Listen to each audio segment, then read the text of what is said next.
बिहार राज्य शिक्षा सेवा संघ के द्वारा एक अहम बैठक आयोजित की गई है। इस बैठक में कई विषयों पर चर्चा की गई और कई महत्वपूर्ण निर्णय भी लिया गया।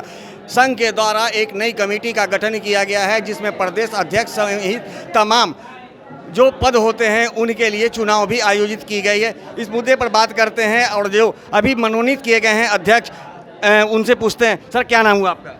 मेरा परशुराम मांझी नाम हुआ। आप अध्यक्ष पद के लिए नियुक्त किए गए हैं? हाँ, अभी मैं शिक्षा सेवा का प्रदेश अध्यक्ष के रूप में चयनित किया गया हूँ।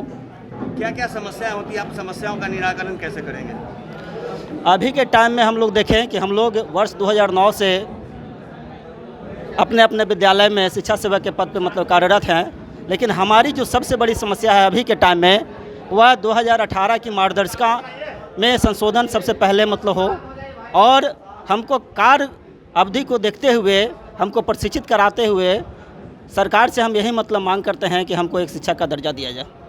आप लोग इतनी लंबी समय से अपनी सेवा दे रहे हैं, अभी तक आप लोग का समायोजन नहीं हुआ है। आप लोग लगातार सरकार के खिलाफ आवाज़ भी बुलंद किए हैं। कहाँ पे त्रुटियां आ रही हैं? सरकार आखिर आप लोगों का समायोजन क्यों नहीं कर पा रही है? इसके लिए आप क्या करेंगे?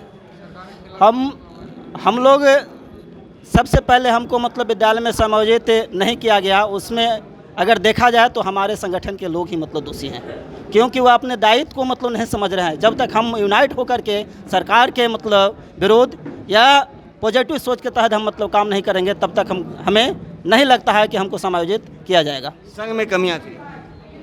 अभी तो हम डायरेक्ट कहेंगे कि संघ में कमियां रहने के कारण हमें जो मिलना चाहिए वो नहीं मिला। आप लोग अपने सहयोग से अभी तक कितनी लोगों को शिक्षा के स्तर से जोड़ा है? कितने लोगों को शिक्षा दिलाने में आप लोगों का संघ जो है मदद की है?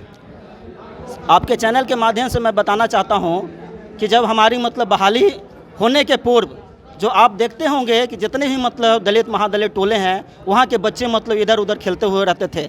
आज शिक्षा सेवक तालीम मरकज़ के बदौलत ही एक भी मैं कहता हूँ कि बिहार में कोई ऐसा टोला नहीं होगा जहाँ पे देखा जाए कि हम लोग कोशिश कर जहाँ पे देखा जाए कि अनामांकित बच्चा हो। अभी हम लोग देखते हैं कि लगभग प्रत्येक स्कूल में 75% से 90% तक बच्चे विद्यालय में होते हैं, और उन्हें हमें शिक्षा के शिक्षा से जोड़ने का प्रयास कर रहे हैं। और सरकार के द्वारा जितने भी चलाए जा रहे योजनाओं के बारे में हम लोग जानकारी देते हुए उन्हें एक मजबूत कड़ी के रूप में बनाने का प्रयास कर रहे हैं। कितनी समस्याएं आती है दलित टोला में जाना और वहाँ के बच्चों को कन्वेंस करना, स्कूल तक पहुँचाना, कितनी समस्याएं आती है?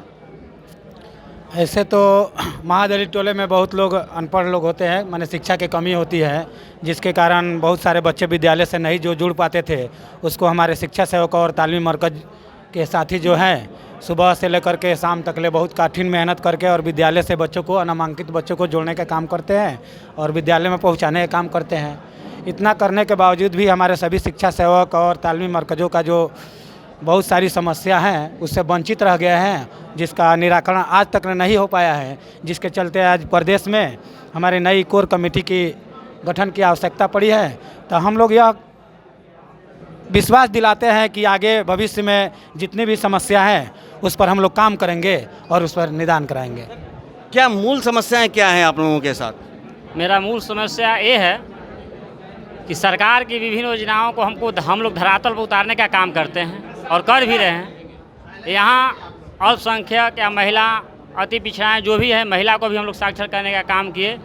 माननीय मुख्यमंत्री द्वारा ये भी कहा गया कि नहीं, हमारे शिक्षा सेवक इतने बेखूबी से काम को किए कि आज तक हमारे महादलित के बच्चे अब 1% भी नहीं बच चुके हैं। तो हम काम किए हैं, तब तो हमारे माननीय मुख्यमंत्री 26 नवंबर को घोषणा किए। तो हमारा समस्या यही है कि हम लोग इतना काम भी करते हैं और हम 8 से 3 विद्यालय खड़ते हैं, 9 से 4 तक करते हैं, उस कोचिंग कराते हैं, बहुत हमारी अहम भूमिका है, उसमें काम करते हैं। लेकिन हमारा समस्या है कि हम जो हमारा पैसा मानदेय मिल रहा है 22,000 रुपया, उससे हमारे बाल बच्चा का बहुत समस्या हो रहा है। मेरे माता पिता वृद्ध हो गए हैं, शादी ब्याह करना है बच्चे बच्चियों का, तो बहुत बड़ा उत्पन्न समस्या है, जो कि हम लोगों की स्थिति दिन पर दिन गिरती जा रही है। इसलिए हमारे कमेटी का निर्माण किया गया है कि ताकि हम अपनी बातों को मजबूती के साथ सरकार के पास रखेंगे और इस समस्या को बहुत जल्द हम लोग 28,000 शिक्षा सेवकों को भविष्य के लिए उज्जवल कामना करते हैं। और हम सरकार से मांग करते हैं, अगर सरकार हमारी बात को नहीं मानती है तो हम लोग मिलजुल कर हम अपने संघ के यूनियन बनाएंगे और अपने तरह का अपना लोकेशन लेंगे और काम करेंगे। फिर भी मिलेंगे डेलीगेशन के माध्यम से कि नहीं हमारा मांगे है श्रीमान हमारा काम करें, तो यही हमारा मांग है। मुख्यमंत्री आप लोगों की तारीफ भी करते हैं कार्य का, बावजूद आज तक समायोजन क्यों नहीं हो पाया? क्या आप लोगों ने सरकार से बात की, विभाग से बात की? देखिए एक्चुअली बात ऐसा है कि माननीय मुख्यमंत्री जी ने हम लोगों के बारे में बहुत कुछ सोचा। यदि उन्होंने नहीं सोचते तो हम लोग यहाँ तक आते भी नहीं। लेकिन कुछ उनके इर्द गिर्द रहने वाले, मुझे ऐसा लगता है, वो दिग्भ्रमित करने का काम करते हैं, जिसके वजह से हम दलित महादलित के से लोग जो बिलोंग करते हैं और पूरी निष्ठा के साथ माननीय मुख्यमंत्री जी के द्वारा, सरकार के द्वारा जितने योजनाएं गई सबको बखूबी हम लोगों ने निर्वहन किया। जो खुद अपने मुखारबिंद से माननीय मुख्यमंत्री जी ने कहा कि इन लोगों का कार्य बहुत ही अच्छा है, और इसी वजह से माननीय मुख्यमंत्री जी ने 26 नवंबर को ही कहा था कि आप लोग विद्यालय में जाओ और जहां शिक्षा की कमी है वहां क्लास 1 से 2 के बच्चों को पढ़ाने का काम करो। उन्होंने कहा विद्यालय में जोड़ने के लिए, लेकिन कुछ ऐसे कारण है, जैसे 218 के जो नियमावली है उसमें कुछ ऐसे सचिव महोदय के द्वारा या जिनके द्वारा लिखा गया, जिसके वजह से हमें पर मैंने कुतरा जा रहा है। कहने का मतलब है कि 218 की राजनीति के शिकार हो रहे हैं। जी, हमको लगता है कि 218 के नियमावली में संशोधन हो जाए और उस संशोधन के तहत एक छोटा सा प्रशिक्षण दिवा करके, ऐसे तो हम प्रशिक्षित हैं, हमारे यहाँ कितना टैलेंट है आप देख रहे हैं। 2024 हुआ है, अभी 2010 से आज तक हम लोग पढ़ाते आए हैं और बखूबी बेहतर काम किए हैं। जितना योजना है उसको भी बहुत सफलतापूर्वक निर्वहन। की संख्या कितनी है? लगभग हमारी संख्या 26,000 प्लस अभी वर्तमान में है। कुछ नए चयनित हुए 28,000 के आसपास हमारी संख्या।